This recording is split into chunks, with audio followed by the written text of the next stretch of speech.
It didn't take long for us to get there, and Darium helped me down to my feet.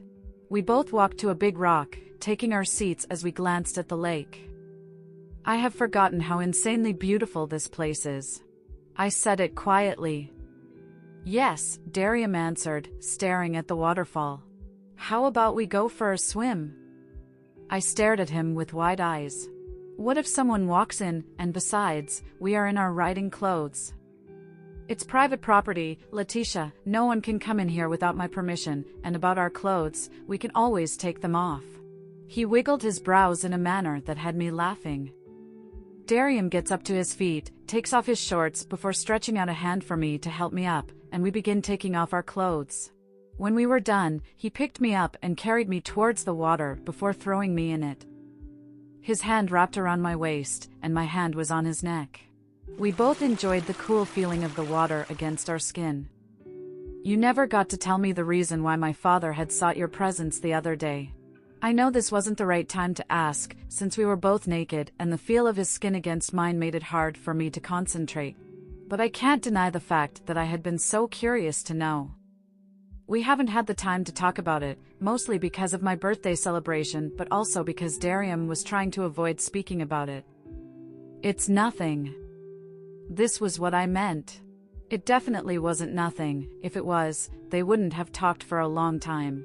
I also heard the guards standing by the door saying my father and him seemed to have had a huge argument, since there was a lot of shouting, and my father had stumped out 2 hours later with his fist clenched and his eyes blazing with anger. Whatever caused their argument was the reason for my family's indifference to them going back to their old ways, except for Devlin and his wife. The three of us got close after the celebration, though they had to leave yesterday, but my father, mother, and Katrona were still here. I heard from Devlin that my father was the one to order his immediate return to Hades to oversee the kingdom, but he hasn't said when they planned on leaving Nisha.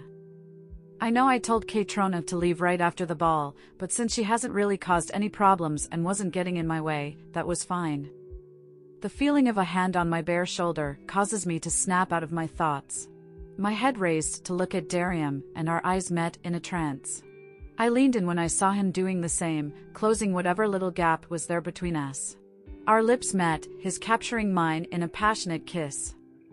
I moaned against his lips, clenching onto the back of his shoulder. His hand slowly trails down my waist to my ass, giving it a light squeezing after my little adventure with Darium. I was back in our chamber with Gala, sitting on the sofa close to the window as I stared down at the garden. I never imagined this place to be this peaceful. Gala mutters, standing behind me.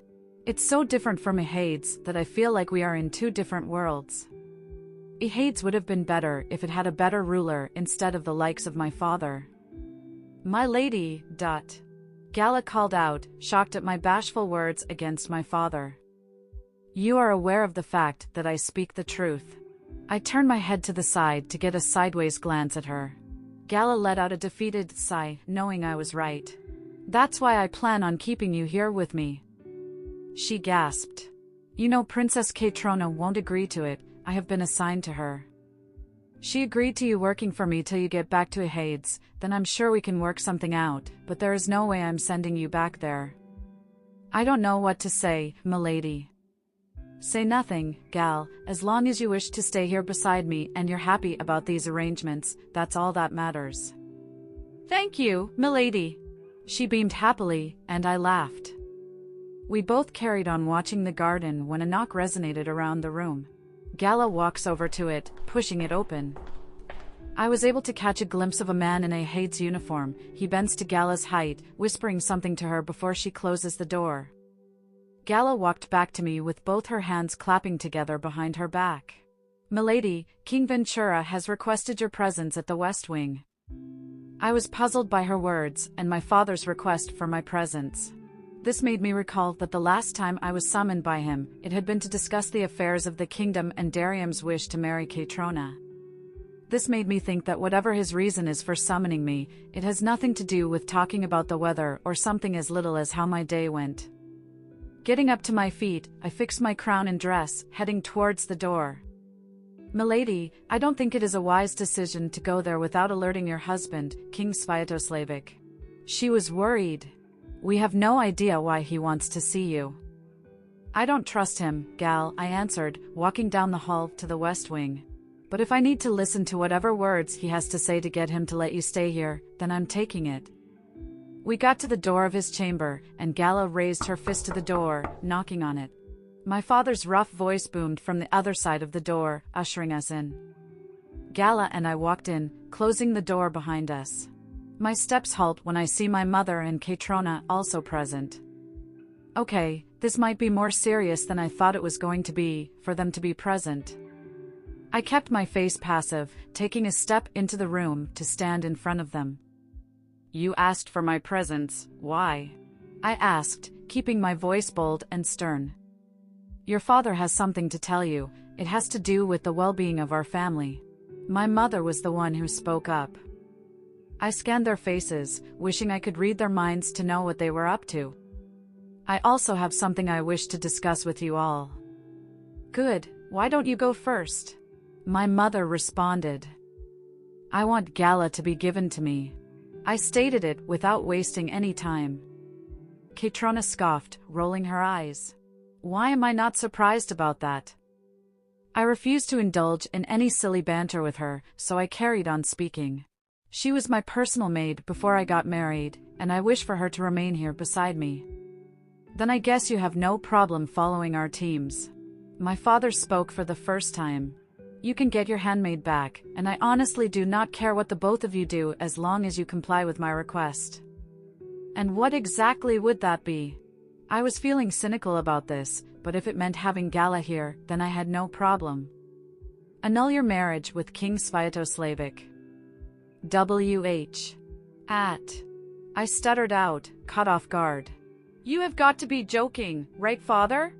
I laughed, causing anger to rise in my father's face, and he stood up from the bed, stalking towards me.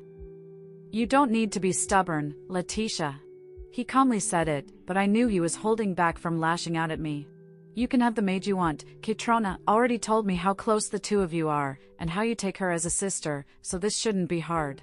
Go meet King Sviatoslavic and ask for an annulment of your marriage, relinquishing the throne. I laughed again, this time louder than before. And why would I do that, leave my husband? If you are worried about money, you don't need to be bothered. Your father plans on giving you a couple of gold jewelry and coins. You can live anywhere you want and don't have to worry about living the life of a commoner. My mother said. There is nothing holding you back. The both of you have no child together, and even though you think you have feelings for him, you can fall in love again with someone else. My father carried on, speaking like they had practiced it. I was beyond stunned by everything they were saying. It all felt like a dream. How can they be so heartless and unloving towards me? Was I really their daughter? That was when it all clicked, the reason why the guards had heard Darium arguing with my father and why he refused to tell me about their discussion. It all makes sense now. My father couldn't get to the king and thought the second attempt at this was through me. It never ceases to amaze me how selfish you can get. I spat angrily, glaring at them. Then let's be selfish one last time and give the throne to your sister. You know this was rightfully hers. You just need to think of this as going back to where you belong and Katrona back to where she belongs, which is by the king's side. You're unbelievable, I said, fighting back the tears, my fist clenched together. I want you all gone by tomorrow. I snapped, deciding it was best to leave, instead of indulging in such berated conversation. Do you have to be an ungrateful bitch? My mother sneered from behind me, causing me to spin around, and my anger intensified. I am ungrateful? I asked in disbelief. You are really calling me ungrateful?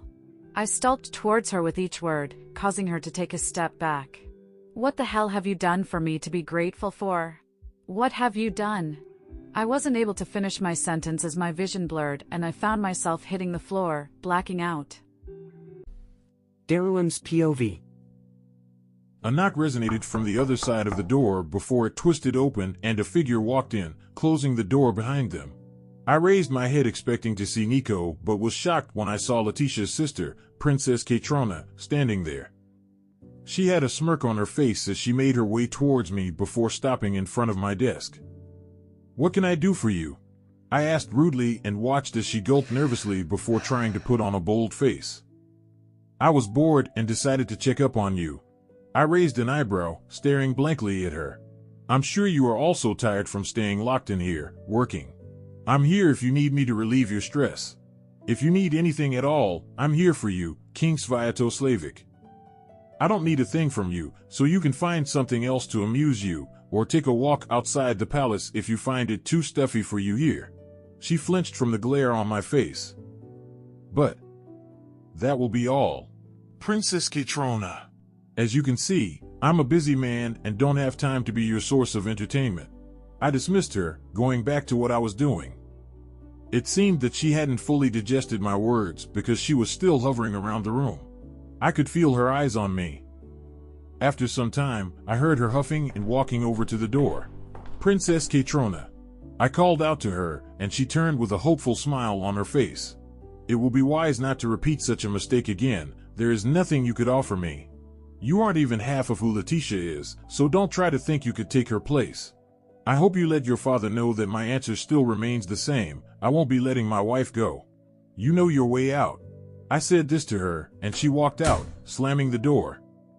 I sighed, running my hand through my face. King Ventura was getting on every bit of my nerve, and the only reason I was holding back from lashing out was because they were Letitia's family. Even though they aren't worth being called that, it was the respect I had for my wife that made them still roam around the palace freely. I was not in the mood to work anymore, so I decided to take a break. Getting to my feet, I walked out of my room, heading towards a post in the hallway where a guard stood. Your Majesty. He greeted me, bowing his head. Tell the Queen to meet me at the stable and to put on comfortable riding wear. He bows again before leaving. Since I was already in comfortable attire, I made my way out of the palace to the stable. The workers bowed their heads when they saw me before carrying on with their task. I walked over to where Elemen and Balius were, picking up the grass from a cart. I raised it up, feeding them. My mind wandered off to Letitia and the secret I was keeping. At this point, I was beginning to regret not telling her about the baby we lost. I no doubt wanted to spare her the pain of losing a child because I thought she wouldn't be able to handle it, but she has proven me wrong with the way she handled her family. I needed to tell her the truth, but things keep coming up, the arrival of her family, her birthday celebration, and the like. So I have made up my mind to tell her this evening. My head shot up when I felt eyes on me. A huge smile immediately graced my face when I saw who it was, and I waved my hands to her, ushering her closer. My eyes never left hers as she made her way toward me. Letitia stops beside me and picks up some grass to feed the horses as well. I watched her, and the smile that lit her face as she fed the horses had me so captivated. How about we go for a ride down the lake? I asked, causing her attention to move from the horses to me, and she nodded in response. I could see the excitement in her eyes. You rode on Elemen by yourself, so I guess you have no problem. I say this to her, helping her up on the horse. I'm not so sure about that, it's been a while. Her voice sounded nervous when she replied. It will be fine. Elemen likes you, so you don't have to be scared about her throwing you off to the ground. She chuckled, trying to ease her worry. I climbed onto Balius, and we both rode out of the stable, riding into the open field, heading towards the lake. It didn't take long for us to get to the lake. I got down first before helping Letitia to her feet, and we both walked to a big rock, taking our seats as we glanced at the lake. I have forgotten how insanely beautiful this place is, she said, her eyes scanning the place in awe, like it was her first time being here. Yes, I answered, staring at the waterfall. An idea immediately came to me, making me grin, and I turned back to stare at her. How about we go for a swim? Her eyes widened at my words, and I struggled not to laugh at how funny her facial expressions looked. It was as if I had asked her to walk on burning coals. Her eyes darted around the lake, searching to see if we were alone before leaning in and whispering in a quiet voice. What if someone walks by, and besides, we are in our riding clothes? It's private property, Letitia, no one can come in here without my permission, and about our clothes, we can always take them off. Getting up to my feet, I decided to take the lead by taking off my shirts before stretching out a hand to her, helping her up, and we began taking off our clothes. When we were done, I picked her up and carried her towards the water before throwing her in it. My hand wrapped around her waist, her hand was on my neck. We both enjoyed the cool feeling of the water against our skin. You never got to tell me the reason why my father had sought your presence the other day. She blurted it out. I wasn't really surprised by her question. I knew she no doubt wanted to know the reason for her father requesting an audience with me that early morning, but it would just be her headache letting her know. Even I couldn't believe he would request such a thing from me. I knew he was a man with no integrity, but I should have added lowlife scum to it because that is exactly what he is. It's nothing. She sighed, not satisfied with my answer, but didn't say anything. Her mind seemed to wander off on its own as she stared behind me, spaced out. I didn't want her worrying and stress out about such silly and revolting matters, so I sought to distract her from her thoughts. My hand on her waist moved up to touch her bare shoulder, causing her to snap out of her thoughts. Her head raised up to look at me, our eyes meeting, and the intensity in them grew with each glance. I cupped her cheek, slowing, leaning in with her following suit, doing the same. We both closed whatever little gap was there between us. Our lips met, mine capturing hers in a passionate kiss. She moaned against my lips, clenching onto my back. My hand slowly trails down her waist to her ass, giving it a light squeeze. What is the progress in infiltrating Ehades? I quietly asked my most trusted men as we sat in the throne room in our private meeting quarters. Prince Devlin was able to help us with a map before he returned to his kingdom, Nico said, placing the map on the table. I scanned through it, reading the red marks on the paper the young prince had aligned for us. Can we really trust him, Your Majesty? Nico asked, using my title in front of the men. I don't understand why he would come to us for help take the throne from his father. I could understand where he was coming from, and I also thought the same thing when the young prince approached me with an idea to dethrone his father, the king. This could be a trap, making it seem like we are allies just for him to stab us in the back. Nico continues. You don't have to worry about that. Prince Devlin is nothing like that and only needs help. It seems like the young prince is wise enough to know what a tyrant his father is, and how bad his father's being on the throne affects his people. We carried on reading the maps and planning our strategy on how to attack Ehades and dethrone the king without harming the people. Have our spies placed in Ehades and the neighboring kingdom, finding every possible dirt on the king and reporting back to me, even the littlest of things. Dismiss, I said, ordering them out of the room. The men nodded his head, leaving the room with only Nico left behind in his seat. I pick up the cup of ale from the table and take a sip from it. When do you plan on telling Letitia about Prince Devlin's plan to take over the throne? I didn't get a chance to reply to his question when we heard a frantic knock on the door, and her handmaid from Ehades rushed in petrified. King! Sviatos! Lavik! She stuttered out, taking deep breaths. I rose to my feet, walking closer to her. What is it? Is there anything wrong with Letitia? The queen. She takes another breath, which pissed me off at how slow she was to spit out her words. Speak! I yelled, angry, and I saw the fear on her face as she gulped. The queen seemed to have lost consciousness. I didn't waste any moment, rushing out of the room and down the hall to our chambers with one thought running through my mind.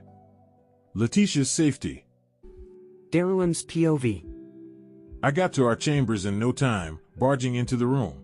My heart dropped when I was welcomed with the sight of Letitia on the bed, eyes closed and unmoving. I took quick steps to get to her, and a sigh left my lips when I saw the movement of her chest. I took a seat on the bed, cuddling her body closer to me before turning to face her handmaid. That was when I noticed Nico's presence at the door. He must have followed behind me when I ran out of the room. Get the healer, I said to the maid, not taking my eyes away from Letitia. He is already on his way here, Your Majesty, she answered. I take Letitia's hand and bring it up to my lips, kissing her hand. What happened? Why did she suddenly faint? I got no response from the maid, causing me to turn my head towards her. She hurriedly cast her head down when my eyes met hers, but not fast enough for me not to see the frightening look she had on her face. Her hands fiddled against each other, and she gulped nervously. Why was she this feeble? I was becoming tired of having to repeat myself again before getting a reply from her. exhaling quietly to control myself. This time my voice, though calm, was threatening when I spoke. I believe I asked you a question. She flinched, fiddling with her fingers. The Queen's father, King Ventura, had asked to see her after she came back from her ride with you this morning. And, I said, urging her to continue. My tone sounded frustrated when she stopped talking. Queen Letitia decided to see what he wanted, so she went to the West Wing, but the king wasn't alone. He was with his wife, Queen Elspeth, and Princess Jacinta. The three of them got into an argument with Queen Letitia, and she ended up fainting. Do you have an idea what the argument might be about? The maid gulped, nodding. King Ventura had asked for his daughter to annul her marriage with you. Anger blared in my eyes, which I didn't realize until I got to my feet, stomping towards the door. It was Nico who stood in front of me, blocking my path.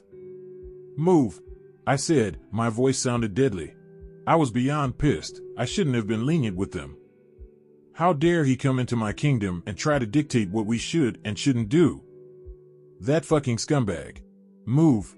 I said it again to Nico, but he remained rooted in his spot, not complying with my command. I know you are angry, but think of Letitia. King Ventura and his entourage can be handled later. He reasons. Let's wait for the healer to come and examine her first. I clenched my fist, and my jaw tickled. I wanted so badly to hit something. Taking 3 deep breaths, I returned to my seat on the bed beside Letitia, taking a hold of her hand again. It wasn't long when we heard footsteps approaching the room, and Luca walked in, rushing over to the bed. He placed a hand on her head, then took her other hand, checking her pulse. Has Queen Letitia shown any signs of fatigue or loss of appetite lately? He asked after he was done examining her. I cracked my brain, thinking back to the number of times I had to force her to eat and the majority of times she complained about how tired she was. Maybe I shouldn't have brushed it aside, seeing as he was asking about it now. I gave him a curt nod and answered him. Yes, she has. Apart from that, are there any other symptoms? Is there something wrong with the Queen? Is she sick? It's nothing of that sort, Your Majesty, he answered, smiling. I have checked the Queen's pulse and noticed something abnormal. What the hell was this man spitting? What is with people not getting to the point? How the hell did he expect me to understand the shit he was saying? Because how can she be okay and yet her pulse be abnormal? The healer must have noticed the edginess on my face as he carried on smiling. I think congratulations are in order, Your Majesty. My brow creased even more, confused as to what he was congratulating me for. Letitia's handmaid gasped as if she understood what the healer meant, while I just stared at them blankly. Congratulations, Your Majesty. He says it again. The Queen is pregnant. What? I exclaimed, shocked. My voice sounded so out of breath. The Queen is carrying your heir, Your Majesty. He says it again with a huge smile still on his face. My eyes left his to look at Letitia on the bed. I couldn't express how I was feeling. It all felt like a dream, being given a second chance. I leaned down, placing a kiss on her forehead. I felt a hand on my shoulders, making me turn back to see Nico standing there with a smile on his face as well. Congratulations, Darium. I laughed out loud. Pure happiness gripped my heart. Congratulations, King Sviatoslavic, Letitia's handmaid said. The healer takes Letitia's hand again, checks her pulse, and then smiles. The Queen and the baby are both doing okay, their heartbeats are stable, and the Queen happens to be in good health. He lets go of her hand. I suggest the Queen eat more nutritious food. I have a list of things written down for the Queen and an herb that will keep the Queen and the baby more healthy. Her handmaid can follow me to get it. He bows, making his way out of the room with Letitia's handmaid trailing behind him. I watched as she slept. Even with her eyes closed, she still looked enchanting. I leaned down one more time to peck her lips before rising to my feet. Where are you going? Nico asked from behind me. I had almost forgotten that he was still in the room. To deal with a matter I should have handled a long time ago, I said, stomping out of the room to the west wing of the palace. I banged at the door, pushing my way in. King Ventura jumped out of his bed, startled, as the Ahades maid on the bed used the quilt to cover up her body. I see you are quite busy, I taunted, taking slow, menaced steps into the room. King Sviatoslavic, pardon my nudity, I wasn't expecting your visit, and was keeping myself entertained. After all, this is what they are for, to give us pleasure and abide by our bidding. He spoke in a cocky tone, and I had to struggle not to bash his head on the wall. Get the hell out of the room, whore. He yells at the frightened maid on the bed, roughly dragging her out of the bed. He didn't let her put on her dress as he kicked her out of the hall. I glanced at Nico, who was behind me, and he immediately took off his red robe from his armor, placing it on her body. King Ventura already had a robe to cover his body. Will you be so kind enough to give me a bit of privacy while I get dressed? It seems you have matters to discuss with me. The way he acted was so arrogant and uncaring. From what Letitia's maid told me, she had fainted in front of him, and yet he didn't seem to bother about her. Though I'm not surprised, his unruffled attitude was what pissed me off even more. I stalked towards him, moving slowly and calmly, yet my eyes were anything but calm. He must have noticed it because the more steps I took, the more steps he took, moving backwards until he was trapped against the wall. My hand grabbed his neck tightly, his eyes popped out, and his mouth opened slightly. His hand shot up to grab my hand on his neck, trying to move it away, and I held onto him tighter. His face began to puff and turn red. Darium, you are going to kill him if you don't let him go. Nico spoke from behind me. I will be doing myself and the world a favor if I get rid of this flit. I growled. Nu alpha iota, mu lambda lambda omicron nu theta alpha tau omicron kappa alpha nu epsilon, alpha lambda lambda theta upsilon mu sigma omicron upsilon tau omicron sigma chi delta iota omicron. Delta epsilon nu upsilon pyro chi epsilon iota alpha mu phi iota beta omicron lambda alpha tau iota alpha upsilon tau tau omicron alpha pi beta rho alpha sigma mu alpha kappa tau iota kappa rho beta epsilon iota kappa alpha iota pyro pi epsilon iota nu alpha mu theta omicron upsilon mu epsilon tau iota. Yeah, you probably would, but remember the plan. There is no doubt that this scum is hiding something, and we need to find out what. Killing him now won't do us any good. We still have enough time to do so. Once we achieve what we want, you can get rid of him. I glared at the man in front of me, his eyes already closing. I let go of his throat, and he drops to the floor, gasping for air while coughing hysterically. I slouched down, grabbing a fistful of his hair. Don't think for a second that you are free, because I will be watching every single move you make. If possible, sleep with an eye open. You may never know when you will meet your end. I tugged on his hair tighter, making him groan. Now, I want you all out of my palace and kingdom this very instant. You are not welcome here. Am I clear? Yes, he groans out in reply. I let go of his hair harshly, making him hit his head against the wall. Getting back up to my feet, I gave him a stony glare before making my way to the door. How dare you treat me like this? His words had me halting my steps. I'm a king. I do not deserve this kind of disrespect. I promise you, King Sviatoslavic, you will regret this. I smirked at his threat, turning my head to the side. I will love to see you try. I mutter, stepping out of the room. Queen Elspeth and Princess Katrona stood in the corridor with a terrifying look on their faces. The both of them looked anywhere but me, shivering in fear. I smirked even more, walking past them. All I wanted to do was return to Letitia and our baby. A smile graced my face at the thought of that. A loud slap resonated around the room, followed by another, and Gala stood rooted in her spot, struggling not to shed any tears, knowing that would result in her getting even more hurt. You couldn't do one simple task. How useless can you be? Katrona screeched. She was beyond pissed. Her plans were not going the way she wanted. How can Letitia take what is rightfully hers? She regretted not pushing through with the wedding and having Letitia marry the king in her stead. If she had been the one to marry him, she would have been the most feared and powerful queen history has ever known. All these riches and the respect of the kingdom would have been hers. No one would ever dare go against her or stand in her way, and now instead of her experiencing all this, it all went to Letitia. She hated it. She hated it with every bit of her and wanted Letitia gone. She sneered at the maid in front of her, grabbing her chin roughly. I don't know how merciful I can be, Gala. It's either Letitia or your family. Don't you feel pity for your siblings who are about to be sold as slaves, or for your ill mother, who can't get proper treatment for her ailment? Please, your highness, have mercy on me. Gala begged, clenching her clothes. Then you should have done your job properly. You had a simple task. Make sure Letitia never gets pregnant, and what happens? The princess yells, pushing the girl to the floor as she repeatedly stomps on her. Forgive me, Your Highness, please give me one last chance. Kaytrona sighed, taking a step back and glaring at the bleeding figure lying on the floor. We can't go after the baby, everyone's attention is on her now. It's too high a risk. She mumbled more to herself. You are going to stay here, Gala, and keep me informed on every single thing happening here. It's a good thing Letitia trusts you. Keep watchful eyes on her, and report back to me every detail without leaving any out, if you truly care for your family. Thank you, Princess Kaytrona, for your mercy. I promise not to let you down.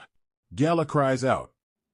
It breaks her heart at the thought of hurting the queen, but she had no other choice. Her family came first, and she couldn't bear to see them hurt more than they already were.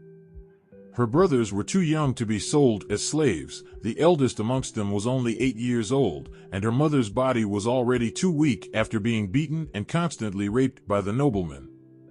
She was sorry for the queen, but at this point, she has no other choice, and hopes the queen never forgives her.